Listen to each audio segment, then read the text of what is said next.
Hai hai hai, Assalamualaikum. Ketemu lagi kita nih di Penyuluhan Hukum Online. Kali ini kita akan memahami mengenai tindak pidana terorisme. So, check it out.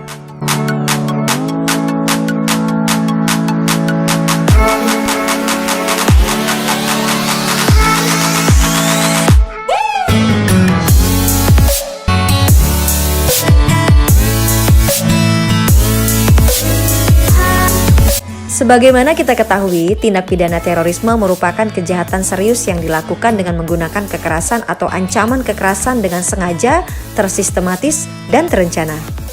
Dengan adanya terorisme ini menimbulkan suasana rasa takut dan teror secara meluas dengan targetnya adalah aparat negara, penduduk sipil secara acak atau tidak terseleksi, serta objek vital yang strategis yang ada di lingkungan suatu tempat. Suatu tindak pidana terorisme itu bersifat transnasional dan terorganisasi karena ia memiliki kekhasan yang bersifat klandestin. Klandestin itu apaan sih? Klandestin itu artinya rahasia, diam-diam, atau gerakan bawah tanah, lintas negara yang tentunya didukung oleh pendayagunaan teknologi yang modern di bidang komunikasi, informatika, transportasi, dan persenjataan yang modern. So, untuk membasminya ini memerlukan kerjasama di tingkat internasional yang cukup solid.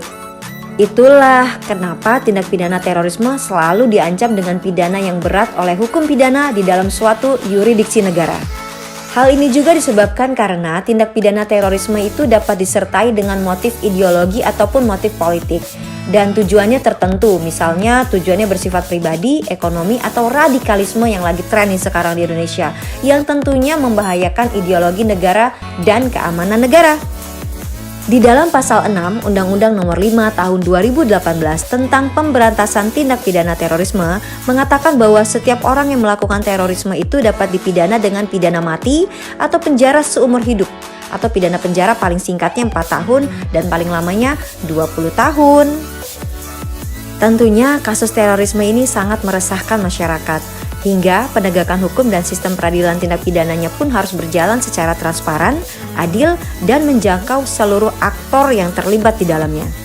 Yang pastinya sih, untuk membasmi terorisme ini tidak cukup hanya menjerat pemain pinggirannya saja seperti panji prajurit gitu deh. Pengungkapan kasus kejahatan luar biasa ini harus meliputi siapa yang menjadi otaknya, siapa yang menjadi perancang serangannya, dan siapa pula yang mendanainya. Betul nggak? Betul kan? Betul kan? Betul kan? Untuk itu, mulai sekarang, ayo kita lawan radikalisme dan terorisme. Jangan beri tempat hidup di Indonesia. Mari kita mulai dengan menebarkan perdamaian, jaga kerukunan, dan kebinekaan. Kita ciptakan Indonesia yang damai, adil, dan sejahtera. Setuju? Salam cerdas, salam pembaharuan, dan kumham pasti. Wassalamualaikum warahmatullahi wabarakatuh.